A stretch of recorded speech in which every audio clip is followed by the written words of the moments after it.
What if the most dangerous thing a government could receive wasn't a weapon, wasn't a threat, wasn't sanctions, but a gift? What if someone offered your people free food, free internet, and free electricity, and your government's only move was to pretend it never happened? That is exactly what is unfolding in Cuba right now. And the silence coming out of Havana may be the most revealing thing any government has done in years. Stay with me, because by the end of this, the way you see humanitarian aid will never be the same. On April 21st, the Trump administration placed an offer on Cuba's table. Not a threat, not an ultimatum, an offer.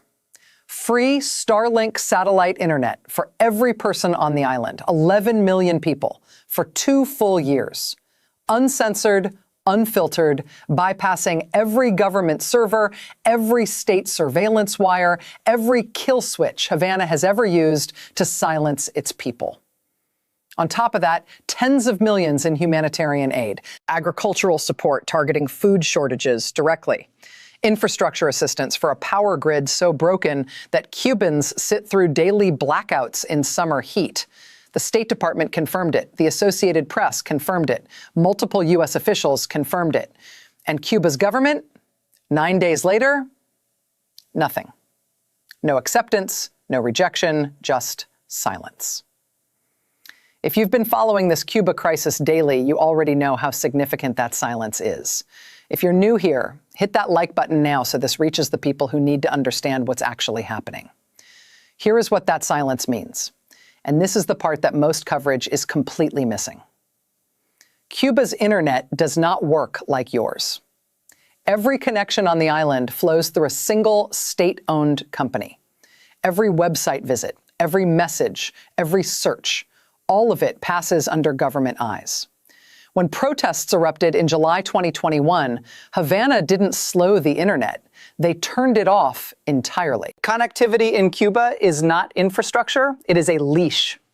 Starlink operates through satellites. It needs no ground cables. It routes through no government servers. It has no off switch in Havana. Once those terminals are active, a protest organizer in Santiago can coordinate with activists in Havana in real time. Independent journalists can upload footage the state cannot intercept. Families can talk through blackouts the regime deliberately creates. Washington didn't just offer internet. It offered the one thing Cuba's government has spent 67 years making sure its people could never have: uncontrolled information. And here's the question that should be keeping Havana awake at night. How do you tell 11 million hungry, exhausted people that you said no to free food and free internet, and make that sound like leadership? You can't. And Washington knows you can't. This is the architecture of the offer. And once you see it, you cannot unsee it. The conditions attached to the aid are surgical. The U.S. wants verifiable terminal distribution directly to households, not to Cuban state entities. Independent monitoring of where the humanitarian aid actually goes. Agricultural assistance delivered through mechanisms that ensure food reaches farmers, not government warehouses, where it gets fed back into the rationing system as political loyalty currency. Every single condition targets the same thing: the Cuban government's ability to stand between its people and what they need to survive. Remove that intermediary, and the entire control structure starts to collapse. Party loyalty stops mattering when your internet access no longer depends on political reliability. Food stops being a reward when it arrives directly from outside the system. One State Department source told the Associated Press directly the goal was giving Cubans unfiltered access to information. Washington said that out loud, on the record. That is not diplomacy.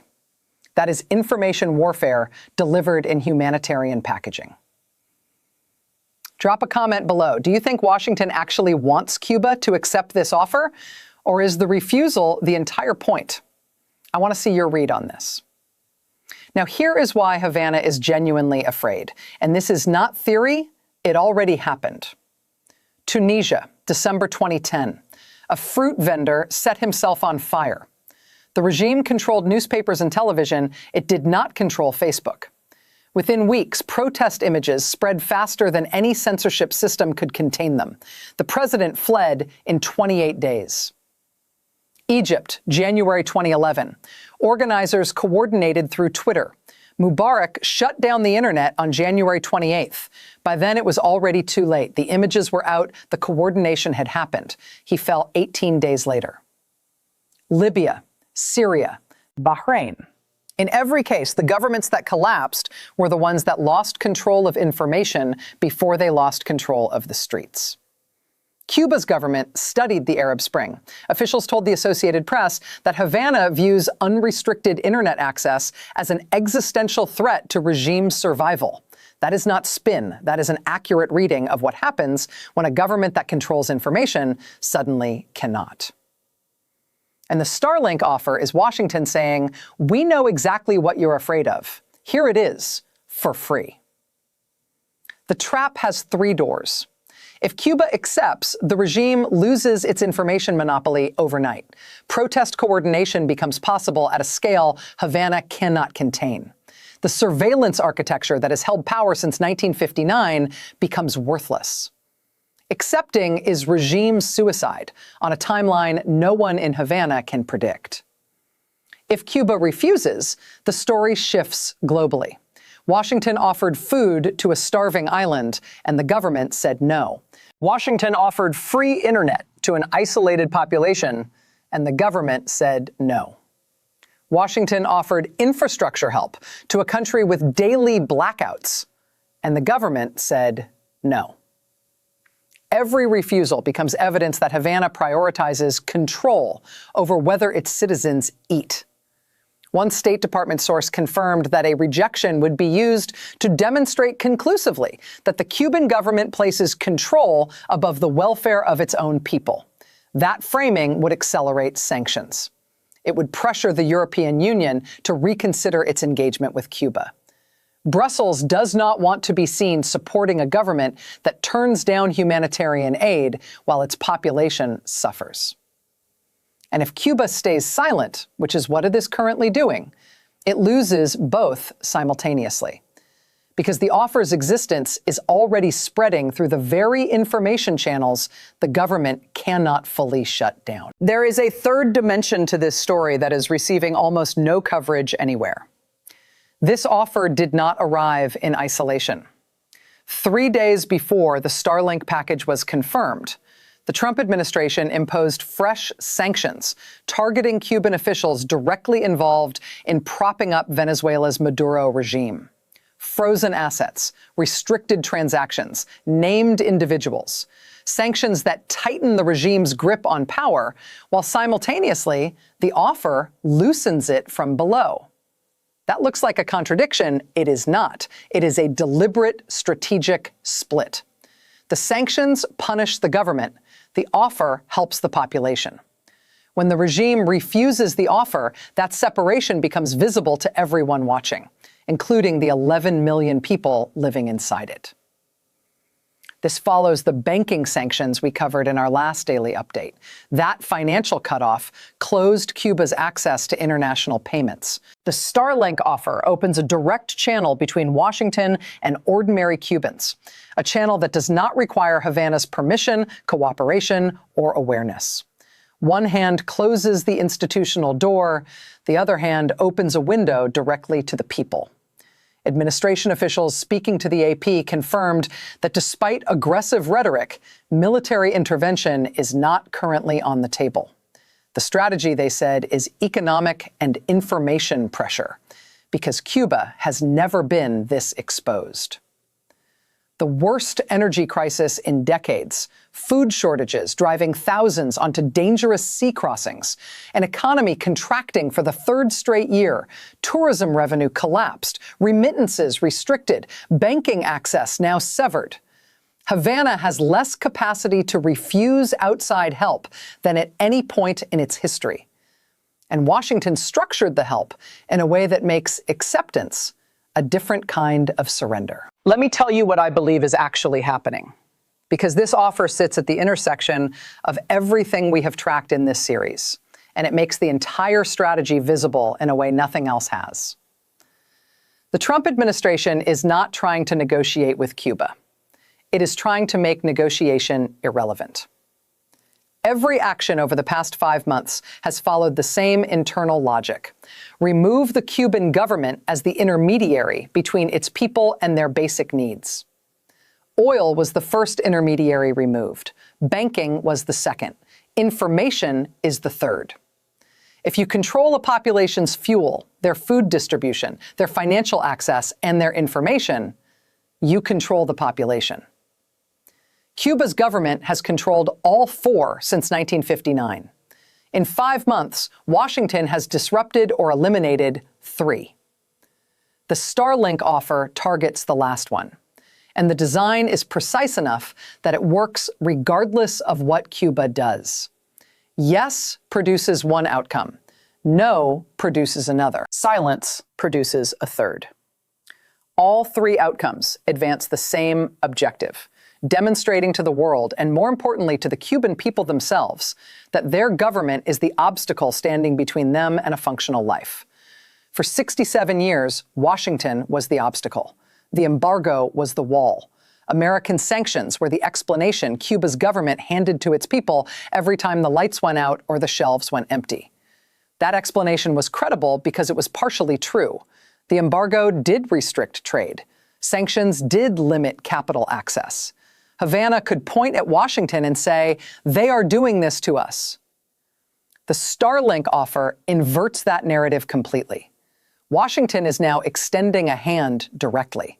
Free internet, free food, free infrastructure support. If Havana refuses, the question is no longer what Washington is doing to Cuba. The question becomes, who is actually blocking the Cuban people from getting what they need? And the answer is no longer an American flag.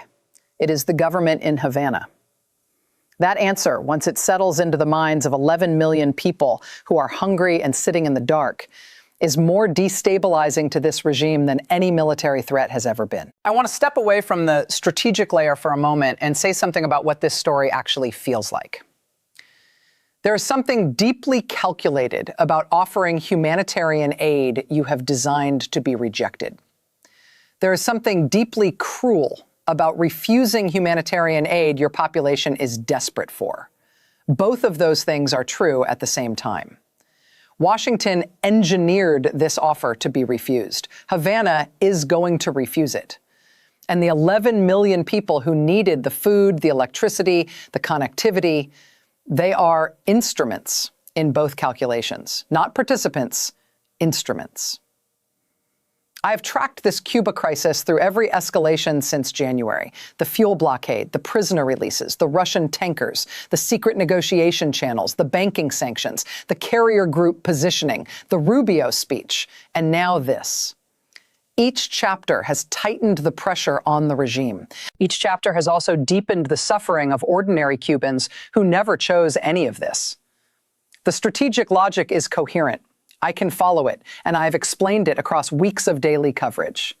But strategic frameworks do not go hungry. Frameworks do not deliver babies in hospital rooms running on no power. Frameworks do not sit through 8-hour blackouts in May heat, wondering if the local clinic has fuel. There is a question I keep returning to, one I think deserves to be asked out loud without a clean answer. At what point does the sophistication of the strategy stop mattering, and the human cost become the only number that counts? Washington will say the regime could end the suffering tomorrow by accepting reform. Havana will say Washington created the conditions. Both are partially right. Neither is talking about the grandmother in Camagüey who just wants the lights to come back on. I don't have a clean resolution to that tension. I'm not sure one exists. But I think naming it directly matters more than pretending the strategic analysis tells the whole story. It doesn't. The strategy is one layer. The people underneath it are another. And the people matter more. Here is my question for you, and it is the hardest question in this entire series. Is this offer real? Not legally, strategically. Does Washington actually want Cuba to accept, knowing what acceptance would do to the regime? Or is the offer itself the weapon, engineered specifically to produce a refusal that justifies the next escalation? I've heard compelling arguments on both sides from analysts I respect. I want yours. Drop it in the comments. This audience has driven this series with a quality of analysis I genuinely rely on, and this question deserves every perspective you can bring. If this video gave you something, a new way to see this, a fact you didn't have before, a question worth sitting with, hit the like button. One tap. That is what moves this past the algorithm and into the feeds of people who should be watching. We track this situation every single day, and the next move is already in motion. If you're not subscribed yet, now is the time, because the next chapter of this story is coming faster than any of us expected, and you don't want to be the last to understand it.